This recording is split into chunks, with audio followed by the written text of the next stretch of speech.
अस्सलाम वालेकुम students, welcome back to genius coaching centre. आज हम पढ़ने वाले हैं मोलैलिटी। कंटिन्यूएशन है पिछले लेक्चर का। ऑलरेडी हम पढ़ चुके हैं कंसंट्रेशन यूनिट्स, उसमें हम दो पढ़ चुके थे, मोलैलिटी और वो हम पढ़ चुके हैं। तो उसके बाद हम कौन सा पढ़ने वाले हैं? मोलैलिटी और मोल फ्रैक्शन और पार्ट पर मिलियन, पार्ट पर बिलियन और पार्ट पर ट्रिलियन, ये हम पढ़ेंगे। आइए सीखते हैं मोलैलिटी क्या चीज है। अक्सर आपके शॉर्ट क्वेश्चन में आ सकता है, ये आ जाता है उसमें, या डिफाइन द फॉलोइंग टर्म्स में ये आपसे पूछ लेते हैं। आपके इमकेट, आपके ईकेट, आपके एनईडी, उस पॉइंट ऑफ व्यू से भी आपका ये इंपॉर्टेंट टॉपिक है, मतलब वो एमसीक्यूज इसमें से बन सकते हैं। तो आइए सीख ले डिफाइन कैसे करेंगे। सबसे पहले तो मैंने हेडिंग नहीं दी, आप लोग दे देंगे डी नोशन, तो इसको हम स्मॉल एम से डी नोट करते हैं। इसके बाद दूसरा हेडिंग आप लोग देंगे डिफिनेशन का। डिफाइन कैसे करते हैं? The number of moles of solute present per kilogram of solvent is known as molality. दो तीन बातें आप लोगों ने याद रखने हैं। कौन कौन से? नंबर पहला, मोलैलिटी में आप लोग पढ़ चुके थे। मोलैलिटी में कि number of moles of solute पर डीएम क्यूब ऑफ सॉल्यूशन। यहाँ पे क्या है? वहां पे था पर डीएम क्यूब ऑफ सोल्यूशन। यहाँ पे क्या है? वही, यहाँ तक तो दोनों के सेम है, molarity plus molality. Molarity molarity दोनों में सिर्फ डिफरेंस ये क्या है? यहाँ पे पर केजी है, वहां पे क्या था? पर डीएम क्यूब था। वहां पे था सोल्यूशन, यहाँ पे क्या है? सॉल्वेंट। कभी कभी डिफरेंसेस पूछ लेते हैं, तो दो तो पहले हो गए। तीसरा डिफरेंस, इसको स्मॉल एम से, उसको हम कैपिटल एम से डिनोट करते हैं, और साथ साथ जो है वो पढ़ लेते कि आगे मजीद डिफरेंसेस। तो number of mole of solute को हम जब किलोग्राम ऑफ सॉल्वेंट पर मास ऑफ सॉल्वेंट पे हम डिवाइड करेंगे, पर केजी ऑफ सॉल्वेंट पे डिवाइड करेंगे, तो उसको मोलैलिटी कहते हैं। इसका फॉर्मूला हमारे पास क्या है? मोलैलिटी बराबर है number of moles of solute पर केजी ऑफ सॉल्वेंट, ये इसका फॉर्मूला है। या दूसरा फॉर्मूला जो आपसे अक्सर न्यूमेरिकल इसके ही पूछ लेते हैं, न्यूमेरिकल के लिए भी इंपॉर्टेंट है ये। तो मास of the solute, number of moles of solute, उसको एक्सपेंड कर ले। Number of moles of solute बराबर है किस चीज के? ये तो बिल्कुल जो स्टार्टिंग 9 के बिल्कुल स्टार्ट में, number of moles of solute बराबर है मास ऑफ द सॉल्यूट, या नंबर ऑफ मोल्स बराबर है मास डिवाइडेड बाय मोल, और मास सिंपल सी बात। तो number of moles of solute वो बराबर हो जाएगा कि मास of the solute divided by molar mass of solute. ये पिछले में भी हम कर चुके हैं, इसलिए मैं इतने डिटेल में नहीं बता रहा। तो मास of the solute divide by molar mass of the solute, और ये तो आपके पास सेम आ जाएगा, इसमें तो कोई चेंज ही नहीं ला सकते। अगेन बता रहा हूँ कि स्टैंडर्ड फार्मूला ये है कि number of moles of solute divide by mass या केजी ऑफ सॉल्वेंट, ये स्टैंडर्ड फार्मूला है। लेकिन आपसे ये नहीं पूछेंगे, बिल्कुल रेयर केसेस में आपसे ये पूछेंगे।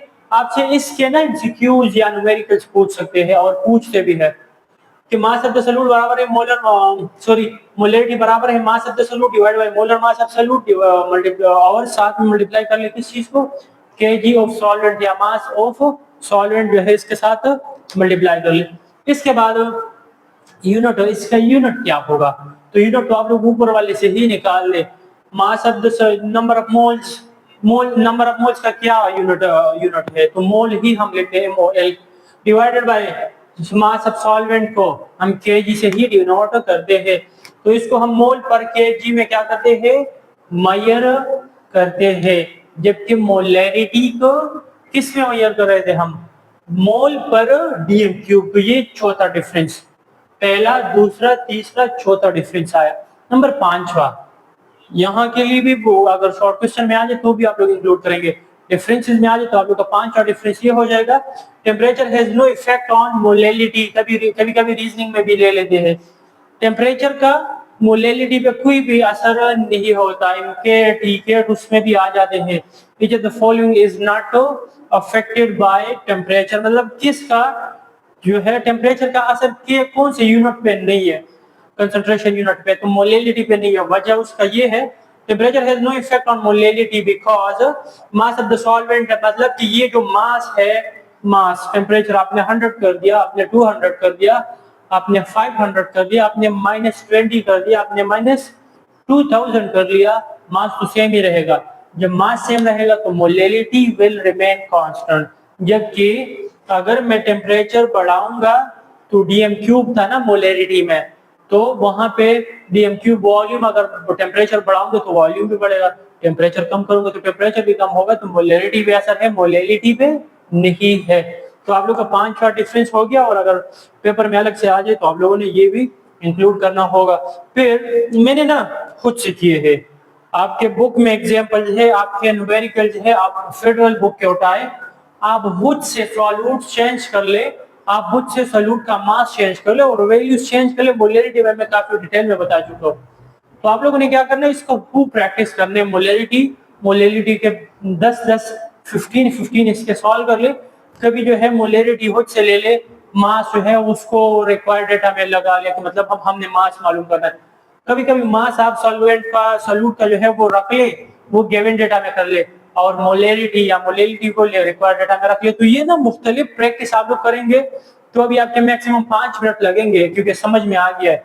लेकिन अगर आपने प्रैक्टिस नहीं किया, जाएंगे एमकेट में बैठेंगे, तो सबसे मुश्किल आपके लिए ये होगा, आसान होगा लेकिन आपके पास ना आपका ये टाइम जाया करेगा, आपके 2-3 मिनट जाया होंगे, तो फिर ये काफी मुश्किल बन जाता है आसान पॉइंट हमारे लिए।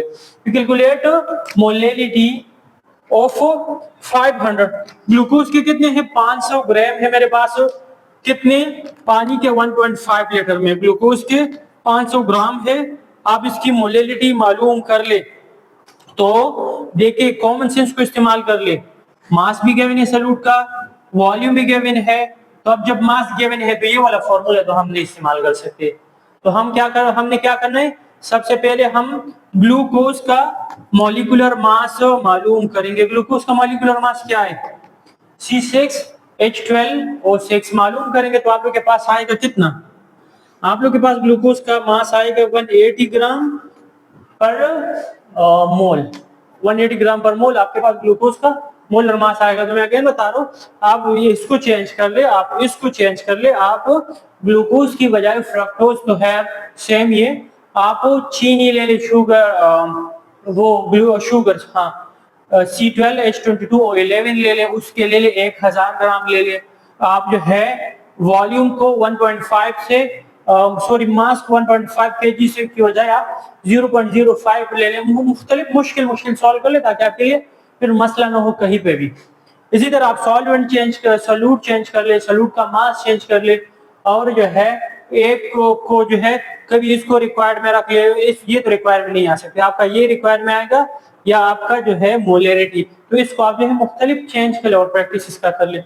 तो हमारे पास फॉर्मूला क्या है कि मोलैरिटी बराबर है किस चीज का, mass of the solute divide by molecular mass multiply by KG of solvent. Simple सी बात, मास हमारे पास कितना है 500 है, मॉलिक्यूलर मास ग्लूकोज का है 180, और सॉल्वेंट का वो कितना है मास, वो है 1.5 ग्राम केजी। सिंपल सी बात। तो अब हमने क्या करना है, 500 डिवाइड बाय 180 मल्टीप्लाई बाय 1.5, तो आप लोग 0 को 0 के साथ कैंसिल कर ले, फिर इसको भी 2 के टेबल से काट सकते हैं, उसको भी काट सकते हैं। अगर इसको काटेंगे तो हमारे पास बन जाएगा क्या, 9 नीचे आ जाएगा, ऊपर क्या बनेगा 25 बन जाएगा। या सिंपल इन दोनों को मल्टीप्लाई कर ले और उसको जो आंसर आ जाए 50 को उस पे डिवाइड कर ले, आप लोग के पास आंसर आ जाएगा। अगेन बता रहा हूं, उसका खूब प्रैक्टिस कर ले। सीखते हैं वो मोल